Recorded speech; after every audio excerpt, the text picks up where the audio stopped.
So Stardate 9702, Dylan asked on Sunday, and then Kay reiterated that question yesterday of how a film is made. And there's a lot that goes into it that would end up being like a 4-hour long video, and I don't have time for that. It basically, like, I guess I don't know what direction you want to go as script is written.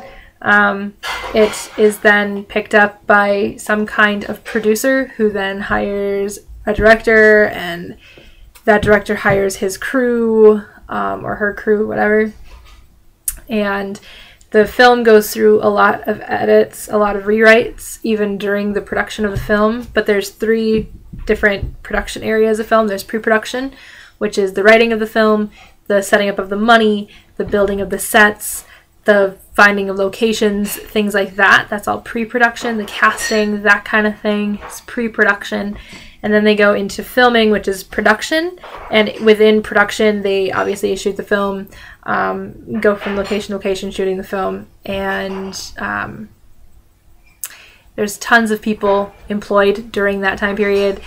Gaffers, grips, script supervisors, cinematographer, tons of people involved in the making of a film, all the way down to craft services. There's boom operators, there's just all kinds of people, hundreds of people working on a film. And I don't know. And then that goes into post-production, which is where the editor puts together the film and then goes, well, I need better audio here. And then, like, a lot of us are anime fans. You guys know what ADR is. That is the dubbing process that anime goes through. What a lot of people don't know is that a lot of what you hear in films, a lot of the spoken word in films is ADR.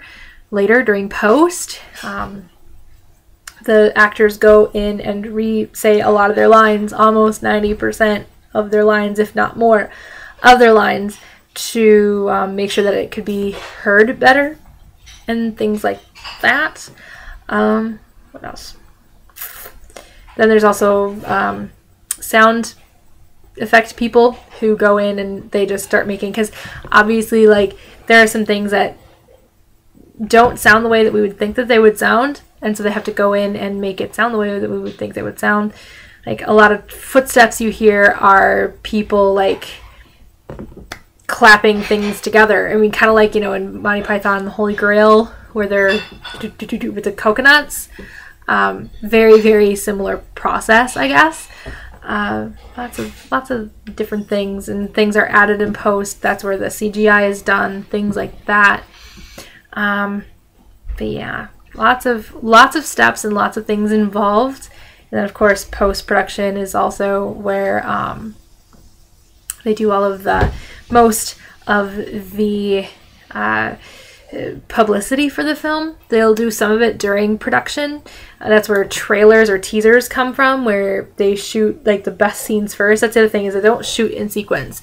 They shoot randomly. They usually shoot like the best scenes first, and then they kind of do whatever scenes they can after that, because they want to get the trailer out as soon as humanly possible to get people excited for the film. And obviously you want to use the best parts of the film, so that's why they don't necessarily shoot in sequence. And I know of a lot of directors that actually shoot the last scene first, just to see how the film will work out.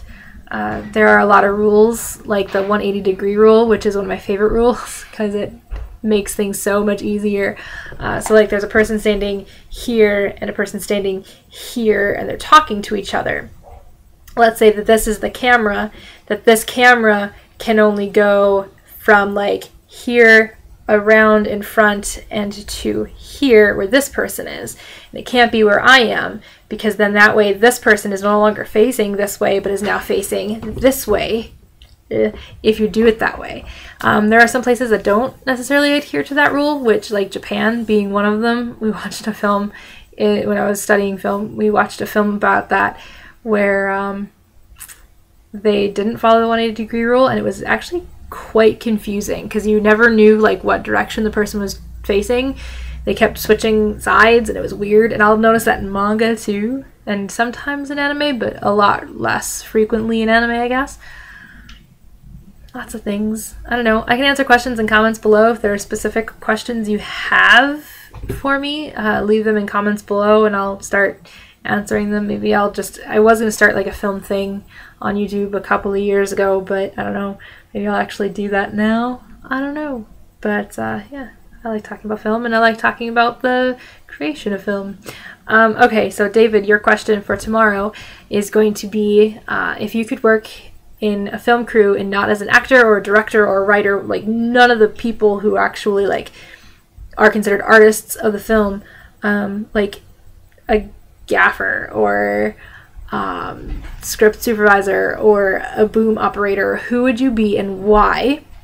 Yeah, I would be a script supervisor because that job sounds like fun. It's probably the closest thing to a director you can be without being the actual director, which is kind of cool. So anyway, that's my video and I better hurry. And I'll see you guys next week, and David, we will see you tomorrow.